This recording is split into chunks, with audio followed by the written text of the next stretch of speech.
Labda Mheshimiwa Rais, jambo moja tu ambalo amelieleza kwa kirefu sana Jaji Mkuu mstaafu, ikiwa ni hoja ya ushirikiano kati ya mihimili mitatu kwa maana ya serikali, Bunge la Jamhuri ya Muungano wa Tanzania, lakini pia mahakama.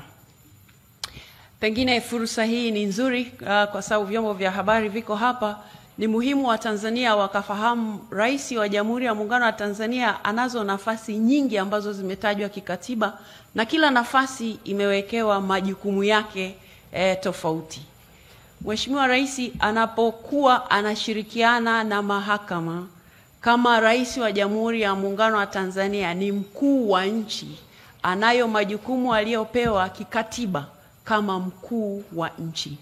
Na akiwa mkuu wa nchi pale juu, sisi wengine tunakuwa hapa chini. Mmoja anakuwa mkuu wa mahakama, muhimili wa mahakama, mwingine anakuwa mkuu wa muhimili wa bunge, na mwingine anakuwa mkuu wa muhimili wa serikali. Kwa hivyo Rais anayo nafasi kama mkuu wa nchi kisha mkuu wa serikali. Sasa yako mazingira ambayo pengine Watanzania kwa sababu ya mazingira yaliyopo sasa hivi na taarifa watu za upotoshaji kwa namna ile, basi huwa wanamtazama Rais kwa sehemu moja tu kama mkuu wa serikali, na kwamba akisema jambo fulani basi anakuwa na mihimili mingine pengine inakuwa inaingiliwa labda kwa namna moja au nyingine. Lakini uhalisia ni kwamba nchi hii mihimili yote inachukua mamlaka yake kutoka kwenye katiba. Vivyo hivyo hata Rais wa Jamhuri ya Muungano wa Tanzania majukumu yake yako kikatiba. Kwa hivyo ni muhimu kama ulivyosema Jaji Mkuu mpya sasa, maana umesha hapa kwa hivyo sio mteule, kwamba unapozungumza na vyombo vya habari ni muhimu sana wananchi wakawa wanaelezwa taratibu, lakini lazima wafahamu tofauti ya hii mihimili, lakini pia kumweka Rais mahali anapostahili.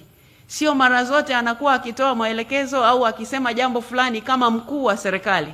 Mazingira yake ni kwamba anaweza kutoa maelekezo kama mkuu wa nchi, lakini wakati mwingine kama mkuu wa serikali. Kwa hivyo lazima wananchi wapate hiyo fursa, na ndio maana nimesema hapa Bunge la Jamhuri ya Muungano wa Tanzania litaendelea kushirikiana na mahakama, kwa maana ya kwamba sisi ni kazi yetu kutunga sheria, lakini tukishatunga sheria ni kazi ya mahakama kutafsiri sheria, wakati ni kazi ya serikali kutekeleza sheria. Kwa hivyo hata hapa juzi mahakama imetoa uamuzi ambao nimesikia watu mahali wanasherekea kana kwamba wameshinda lottery hivi. Nikashangaa sana, nikasema hawa ni wanasheria kweli, wanaijua katiba? Kwa sababu katiba ya Jamhuri ya Muungano wa Tanzania inatupa fursa kama bunge kutunga sheria. Inaipa mahakama kazi ya kutafsiri sheria. Mahakama ikisha tafsiri hiyo sheria, ni kazi yetu bunge sasa kuchukua hatua. Na wakati mwingine, kwa upande mwingine, mahakama inaweza ikatoa hukumu fulani, lakini bunge likiona hii hukumu iko namna fulani, tunatunga sasa sheria kuweka ile misingi, kuweka ile mipaka. Kwa hivyo lazima wananchi wafike mahali ambapo kwa kweli wataelewa kazi ya hii mihimili, na pia kumweka Rais wa Jamhuri ya Muungano wa Tanzania mahali anapostahili, na kumtofautisha na Jaji Mkuu, kumtofautisha na Spika, wakati huo hata yeye kumtofautisha anapofanya kazi kama mkuu wa mhimili wa serikali.